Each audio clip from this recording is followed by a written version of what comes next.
Hello friends, प्राचीन भारतीय इतिहास बड़े बड़े और प्रसिद्ध साम्राज्यवादी शासकों की उपलब्धियों से भरा पड़ा है, जिनकी विजयों ने जो है बड़े बड़े कीर्तिमान स्थापित किए हैं।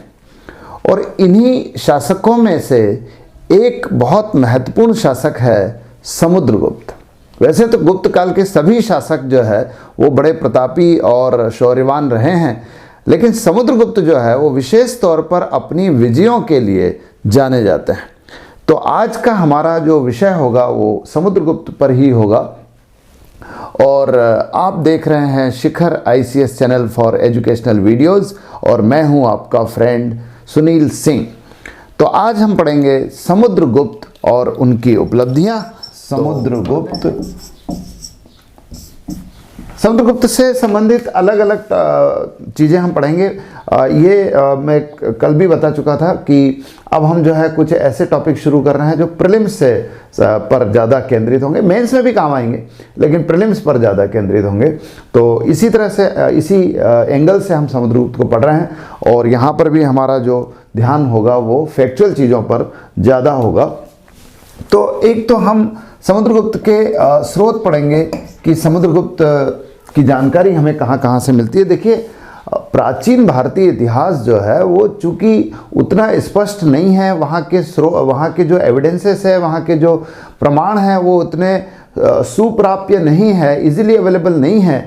यही कारण है कि यहाँ के स्रोत बहुत महत्वपूर्ण हो जाते हैं और जो सोर्स है वो बहुत इंपॉर्टेंट हो जाते हैं। तो हम स्रोत पढ़ेंगे।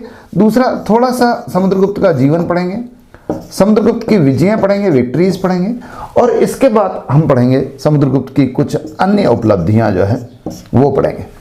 तो पहले हम लोग समुद्रगुप्त का सोर्स पढ़ते हैं, समुद्रगुप्त के इतिहास का सोर्स पढ़ते हैं कि कहाँ से हमको समुद्रगुप्त की जानकारी मिलती है। देखिए, गुप्त काल में अभिलेख बड़े इंपॉर्टेंट होते थे और इसके साथ साथ कुछ कॉइन्स वगैरह भी मिले हैं। तो समुद्रगुप्त की जो जानकारी मिलती है वो मेनली उनके एक अभिलेख से मिलती है जिसको प्रयाग प्रशस्ति कहा जाता है। कुछ और अभिलेख भी उनके मिले हैं, जैसे उनका एक अभिलेख जो है एरण में मिला है। समुद्रगुप्त का एक अभिलेख एरण से मिलता है। इसके अलावा एक अभिलेख नालंदा से भी मिला, बिहार से। एरण मध्य प्रदेश में है, सागर जिले में, और नालंदा बिहार में है। और लेकिन सबसे ज़्यादा इंपॉर्टेंट प्रयाग प्रशस्ति है। तो थोड़ा सा हम प्रयाग प्रशस्ति के बारे में भी जानते हैं। प्रयाग प्रशस्ति जो है एक पत्थर पर लिखी गई अभिलेख है, पाषाण अभिलेख है, और ये इलाहाबाद में पाया गया, जिसे आजकल प्रयागराज कहलाता है जो। और यहाँ कहा जाता है कि एक ऐसा अभिलेख है जो mainly originally which was written by Ashoka, और बाद में जो है समुद्रगुप्त ने भी उसमें लिखवाया है। और ये लिखा गया है एक बड़े प्रसिद्ध व्यक्ति के द्वारा जो समुद्रगुप्त का मंत्री भी हुआ करता था, उसका संधि विग्रहक हुआ करता था, विदेश मंत्री था, और साथ ही साथ एक बड़ा प्रसिद्ध साहित्यकार भी था। तो बड़ी साहित्यिक शैली में लिखा गया प्रयाग प्रशस्ति। संस्कृत में है, लेकिन काव्य की एक विशेष शैली इसमें उपयोग की गई जिसे चंपू शैली कहा जाता है। और ख़ास तौर पे इसमें समुद्रगुप्त के सारे वंशावली का वर्णन किया गया है, समुद्रगुप्त की विजयों का वर्णन किया गया है, विजय की नीतियों का वर्णन किया गया है, ये सारी, उसके राज्यारोहण का वर्णन किया गया है। ये सारी चीज़ों का वर्णन जो है प्रयाग प्रशस्ति में हमको मिलता है। लिखा गया है हरिशेन के द्वारा। हरिशेन जो समुद्रगुप्त का, मैंने बताया कि मंत्री भी था और एक साहित्यकार भी था। तो ये समुद्रगुप्त के कुछ सोर्सेस है। इसके अलावा कुछ सिक्के मिलते हैं उनके। ये सिक्के भी जो है कुछ वाराणसी में मिले हैं, कुछ नालंदा में मिले हैं, एरण में भी मिले हैं। तो वो कॉइन्स जो है वो भी समुद्रगुप्त की जानकारी के स्रोत है। जीवन की जहाँ तक प्रश्न है, समुद्रगुप्त जो है गुप्त वंश का राजा है और गुप्त वंश के आरंभिक राजाओं में से एक है। चंद्रगुप्त प्रथम का बेटा है। he was a son of Chandragupta first, और he was enthroned in 335 AD। 335 AD में उसका राज्यारोहण हुआ। इसका वर्णन भी प्रयाग प्रशस्ति में मिलता है और कहा जाता है, ऐसा माना जाता है कि Samudragupta was not the eldest son of Chandragupta first.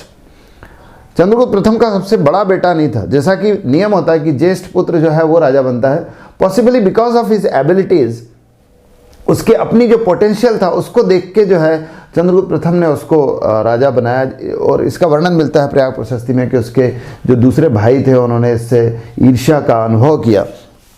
तो 335 में शासक बना है। और जहां तक प्रश्न है उसकी विजय बहुत इंपॉर्टेंट है। Samudragupta is mainly known for his victories.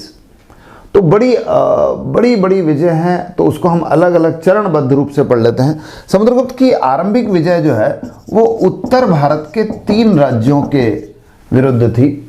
3 राजाओं को उसने अलग अलग पराजित किया जो बड़े प्रसिद्ध होते थे, जिसमें से एक तो पाटलिपुत्र के कोट वंश के थे, या जिनको कोट कुलज कहा जाता था, उनको पराजित किया।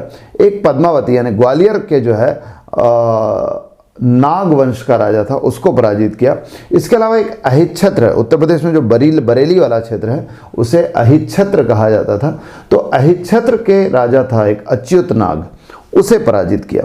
तो these were the 3 early victories of Samudragupta, एक अहिच्छत्र के राजा के विरुद्ध, एक पद्मावती के राजा नागवंश के राजा के विरुद्ध, और पाटलिपुत्र के कोट कुल के राजाओं के विरुद्ध। ये पहली 3 विक्ट्रीज थी। इसके बाद जो है इन राजाओं ने अपना एक संघ बना लिया था, एन एसोसिएशन वॉज फॉर्म्ड, और फिर वो 9 राज्य का एक जो संघ था, एसोसिएशन था, उसे समुद्रगुप्त ने पराजित किया। 9 राजा थे, उनको एक साथ पराजित किया, उसमें ये 3 भी सम्मिलित थे, तो इन्हें पराजित किया। यहाँ आके समुद्रगुप्त की प्रसिद्धि जो है बहुत ज़्यादा बढ़ गई थी। और फिर इसके अलावा अगली विक्ट्री जो है उसकी कुछ गणराज्यों के विरुद्ध है। गणराज्य मतलब कुछ रिपब्लिकन स्टेट्स थे। देखिए, वैसे तो इस काल में राजतंत्र ही राज्य का एक प्रमुख शैली थी, लेकिन कुछ गणतंत्र भी पाए गए, कुछ गणराज्य भी पाए गए जहां निर्वाचित व्यक्ति या व्यक्तियों का समूह जो है शासन करता था। तो इस काल में कई गणराज्य थे यहाँ पर, जैसे योधेय था, अर्जुनायन था, खारपारिक था, कुणिंद था, मद्र था, ऐसे कई अलग अलग गणराज्य थे। तो ऐसे 9 गणराज्यों को समुद्रगुप्त ने पराजित किया और इनके विरुद्ध जो है एक नीति अपनाई। समुद्रगुप्त ने अलग अलग नीति जो है अलग अलग राज्यों के प्रति अपनाई, जिसका वर्णन जो है प्रयाग प्रशस्ति में मिलता है। तो इन राज्यों के प्रति उसने प्रसभोद्धरण की नीति अपनाई। प्रसभोद्धरण, इन दोनों के विरुद्ध। प्रसभोद्धरण का मतलब कि उनको समाप्त ही कर दिया समुद्रगुप्त ने, उन राज्यों का अस्तित्व ही समाप्त कर दिया, उन्मूलन कर दिया है। They were eradicated, they were eliminated completely. तो ये समुद्रगुप्त की आरंभिक विजय है। इसके बाद फिर समुद्रगुप्त जो है उसने फिर दक्षिण की ओर का रुख किया। तो दक्षिण की ओर जाते समय उसने कुछ आट्विक राजाओं को पराजित किया। बड़ी अच्छी संस्कृत का प्रयोग किया है प्रयाग प्रशस्ति में। आप देखिए, अटव शब्द जो है, अटव शब्द यूज किया जाता है वनों के लिए, और आट्विक यानी होगा वन्य। तो कुछ वन्य राज्य थे, वन्य राज्य, और आप समझ सकते हैं कि कुछ जनजातीय राज्य थे, ट्राइबल स्टेट्स थे। तो उसने जो विंध्य से लेकर, जैसे जिसको हम उत्तर पूर्वी मध्य प्रदेश कहेंगे, वहां का जो क्षेत्र है विंध्य, वहां से लेके छत्तीसगढ़ और नीचे दंडकारण्य का जो क्षेत्र है, दंडकारण्य यानी आज का जो है, आज का बस्तर वाला क्षेत्र है, बस्तर का क्षेत्र है, कुछ तेलंगाना का क्षेत्र है, वो दंडकारण्य है। तो विंध्य से लेके दंडकारण्य के बीच में कई जनजातीय राज्य थे। उन जनजातीय राज्यों को पराजित किया और उनकी संख्या 18 थी, 18। मैं कई बार जो है मजाक में ये कहता हूं कि साहब, समुद्रगुप्त की विजय जो है दर्जन में हो रही थी। कहीं 1.5 दर्जन पराजित किए, कहीं 1.25 दर्जन पराजित किए, कहीं दर्जन भर पराजित किए। बड़ी विक्ट्रीज थी साहब, बड़ा विक्टर था। तो आट्विक राजाओं को पराजित किया, 18 आट्विक राजाओं को। और इनको फिर अपना, मैंने बताया कि प्रयाग प्रशस्ति बताती है कि इन राजाओं के प्रति क्या नीति अपनाई। तो जैसे इसके बारे में कहा गया है जनजातीय राज्यों के बारे में, कि इसके बारे में कहा गया है परिचारकीकृत सर्वाट्विक राजस्य,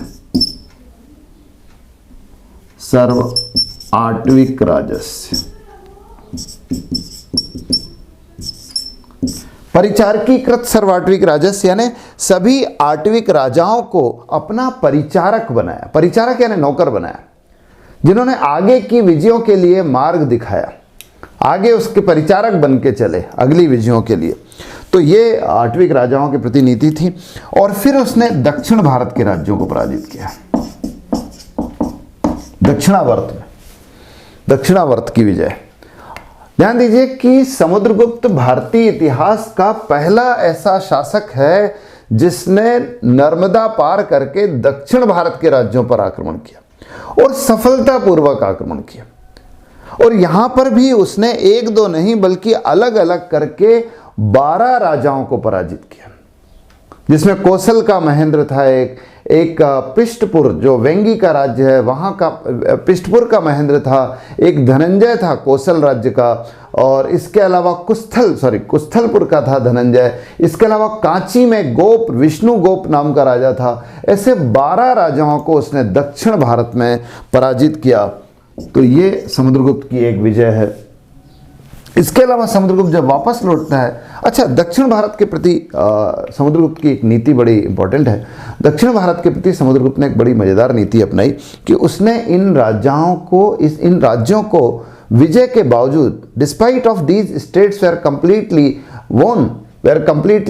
कॉन्कर्ड, फिर भी उनको अपने साम्राज्य में उसने नहीं मिलाया और इनके प्रति एक नीति अपनाई जिसे ग्रहण मोक्षानुग्रह कहते हैं। ग्रहण मोक्षानुग्रह यानी इनको ग्रहण किया और फिर मोक्ष यानी मुक्त किया। इनको जीता तो लेकिन बाद में मुक्त कर दिया और उनको अनुग्रह भी किया, उन पर एक कृपा भी। क्या कृपा की वो मैं बता रहा हूं। दक्षिण भारत के इन राज्यों को जीतने के बावजूद समुद्रगुप्त ने उन्हें अपने साम्राज्य में नहीं मिलाया है, बल्कि उनको अपना अधीनस्थ राज्य बनाया है। उनको अपना सबऑर्डिनेट स्टेट के रूप में उनको स्टेटस दिया है कि they will remain under Samudragupta but the king will remain there. जो राजा है वो वहीं अपने राज्य में रहेंगे, but they will have to accept the subordinance of Samudragupta. वो समुद्रगुप्त की अधीनता को स्वीकार करेंगे। ध्यान रखना, ये दक्षिण भारत के प्रति समुद्रगुप्त की नीति है, बहुत महत्वपूर्ण नीति है। ध्यान रखिए कि ये नीति बाद में भी बड़ी इंपॉर्टेंट रही। देख एक्चुअली क्या समुद्रगुप्त को मानता है कि ये बहुत दूर है, और वो समय आप देखिए, ये आज से लगभग 1500 साल पुरानी बात है, और बल्कि 1700-1800 साल पुरानी बात है। और इतनी पुराने समय में जब यातायात के और संचार के साधन नहीं थे, तब इतने सुदूर दक्षिण भारतीय क्षेत्रों में कंट्रोल करना वॉज ए डिफिकल्ट टास्क। इन राज्यों पर कंट्रोल करके बनाए रखना बड़ा मुश्किल था, और उसको मालूम था कि फिर विद्रोह होंगे, और विद्रोह होंगे तो फिर बार बार संभालने जाना पड़ेगा। इसलिए उसने इन राज्यों को साम्राज्य मिलाने की बजाय उनको अधीनस्थ राज्य बनाया। ये बहुत दूरदर्शी, बड़ी पर्सपेक्टिव पॉलिसी मानी जाती है, which was later on adopted by Alauddin also. Alauddin ने भी इस नीति को अपनाया, और आप देखिए कि इसी नीति का अनदेखी की है औरंगजेब ने, और जो औरंगजेब और मुगल साम्राज्य के पतन का कारण भी बना है। औरंगजेब ने दक्षिण भारत के राज्यों के प्रति यह नीति नहीं अपनाई, ही इग्नोर्ड दिस पॉलिसी, और उसका खामियाजा भुगता उसने। औरंगजेब का ही पतन दक्षिण भारत की नीति के कारण हुआ, और ultimately the entire Mughal empire was collapsed because of that southern policy of Aurangzeb. तो ये दक्षिण भारत की विजय है समुद्रगुप्त की। और इसके अलावा फिर उसने कुछ सीमांत राज्यों को, जो फ्रंटियर स्टेट्स थे, भारत के सीमावर्ती राज्यों को भी जीता है। जो 5 राज्य थे, जैसे एक था समतट था, दबाक था, कर्तपुर था, कामरूप था और नेपाल था। ध्यान रखें, नेपाल का भी भारत का हिस्सा था in the period of Samudragupta. तो दबाक यानी बंगाल का क्षेत्र है, समतट भी दक्षिणी बंगाल है, कामरूप यानी असम है, नेपाल तो नेपाल है ही, और कर्तपुर जो है, पॉसिबली कर्तपुर जो है वो कुमायूं है, उत्तराखंड है। तो ये जो 5 राज्य थे, इनको हराया नहीं है समुद्रगुप्त ने, इन्होंने अपना राज्य समर्पित किया है। ध्यान रखिए, अब समुद्रगुप्त की जो प्रतिष्ठा थी वो इतनी ज़्यादा बढ़ गई थी कि अब लोगों ने उसको अपना राज्य समर्पित करना शुरू कर दिया था। तो राज्य समर्पित किए इन लोगों ने। तो इस तरह से ये 5 राज्य जो है ये समुद्रगुप्त ने जीते हैं यहाँ पर। और इसके अलावा देखिए ये तो समुद्रगुप्त की विक्ट्रीज है, लेकिन देखो प्रतिष्ठा भी एक बड़ी महत्वपूर्ण चीज होती है। एक होती है कि वो विजय प्राप्त करे, और एक बार आदमी जब विजय की प्रतिष्ठा प्राप्त कर लेता है तो लोग अपने आप उसको समर्पण करते हैं। तो कई जो विदेशी राज्य थे, जैसे जो इस समय कुषाण थे, कुषाण राज्य थे या शक थे, इनको प्रयाग प्रशस्ति में कुषाण नहीं कहा गया बल्कि शाही शाहानुशाही कहा गया है। बड़ा टिपिकल सा वर्ड है, शाही शाहानुशाही कुषाण के लिए, और शक के लिए यूज किया शक मुरुंड। ध्यान रखिए कि इस प्रयाग प्रशस्ति कहती है कि इन दोनों ने समुद्रगुप्त के दरबार में उपस्थित होकर अपने आप को प्रस्तुत किया और समुद्रगुप्त की अधीनता स्वीकार करने की याचना की, अपनी कन्याओं का विवाह समुद्रगुप्त से करने की याचना की।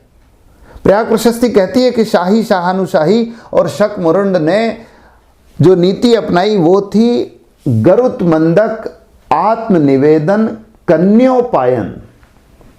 गरुत मंदक आत्मनिवेदन, अपने आप को प्रस्तुत किया, कन्योपायन यानी अपनी कन्याओं को प्रस्तुत किया ताकि समुद्रगुप्त उनसे विवाह कर ले। तो इस तरह जो है सभी क्षेत्रों पर समुद्रगुप्त की जो है विजय दिखाई देती है, और हमेशा पढ़ते हैं कि समुद्रगुप्त की इन विजयों के कारण उसे भारत का नेपोलियन कहा जाता है।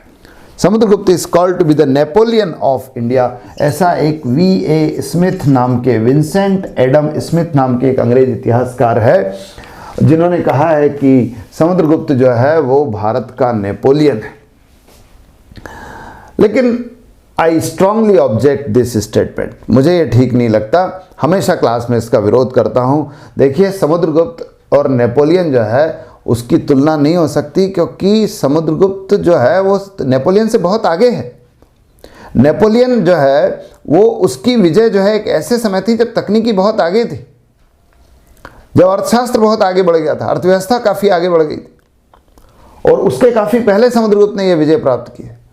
दूसरी चीज यह है कि नेपोलियन कई बार पराजित हुआ है। नील नदी के युद्ध में पराजित हुआ, ट्राफलगार के युद्ध में, ये दोनों युद्धों में अंग्रेजों से पराजित हुआ नेपोलियन, जो फ्रांस का शासक था। लेकिन समुद्रगुप्त की एक भी पराजय का कहीं भी कोई प्रमाण नहीं मिलता। There is not a single evidence of any defeat of Samudragupta. तो फिर समुद्रगुप्त बड़ा हुआ कि नेपोलियन बड़ा हुआ?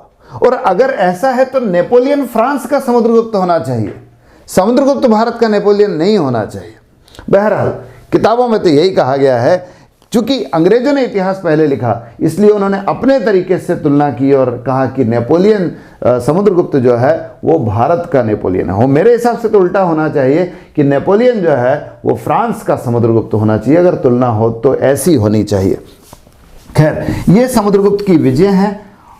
इसके अलावा फिर समुद्रगुप्त की कुछ अन्य चीज़ें भी है, जैसे समुद्रगुप्त जो है उसने वैदिक धर्म को बढ़ावा दिया है। इस समय तक वैदिक धर्म जो है उसका थोड़ा सा इग्नोरेंस था, खासतौर पे मौर्योत्तर पीरियड में, गुप्तों के पहले पीरियड में, क्योंकि बौद्ध धर्म बढ़ रहा था। लेकिन समुद्रगुप्त ने एक बार फिर वैदिक धर्म को बढ़ावा दिया और अश्वमेध यज्ञ कराया। कई दिनों बाद अश्वमेध यज्ञ हुआ, खुद समुद्रगुप्त के सिक्कों पर मिलता है। समुद्रगुप्त के सिक्कों पर उसे चिरोत्सन्न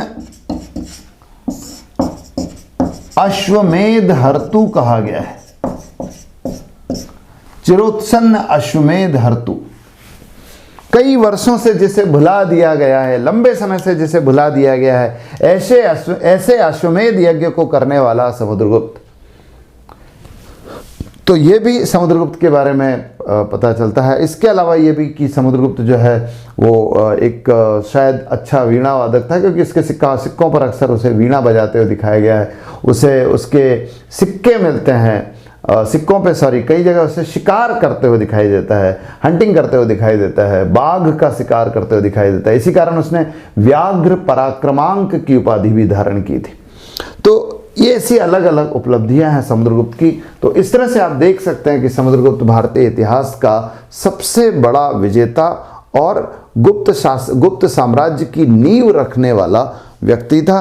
तो फ्रेंड्स, ये समुद्रगुप्त के बारे में आज का अपना लेक्चर है। आशा है आपको अच्छा लगा होगा। अगर आपको अच्छा लगा है तो आप इसे लाइक कीजिए, आपको नहीं लगा है तो कमेंट्स कीजिए, और कमेंट्स में आप ये भी बता सकते हैं कि इसमें क्या चीज़ और होनी चाहिए। कमेंट्स में आप ये भी बताइए हमें प्लीज़ कि आप आगे और क्या चीज़ें हैं ऐसी जो चाहते हैं, तो हम आपको वो भी सर्व कर सकते हैं। और इसके अलावा अगर आपको ये अच्छा लगता है तो आप इसे अपने फ्रेंड्स के साथ शेयर कीजिए। अगर आपने इस चैनल को सब्सक्राइब नहीं किया तो आप सब्सक्राइब ज़रूर कीजिए और बेल आइकन दबाइए ताकि इस चैनल के सारे वीडियोस का नोटिफिकेशन आपको मिलता रहे। Thank you, have a good day.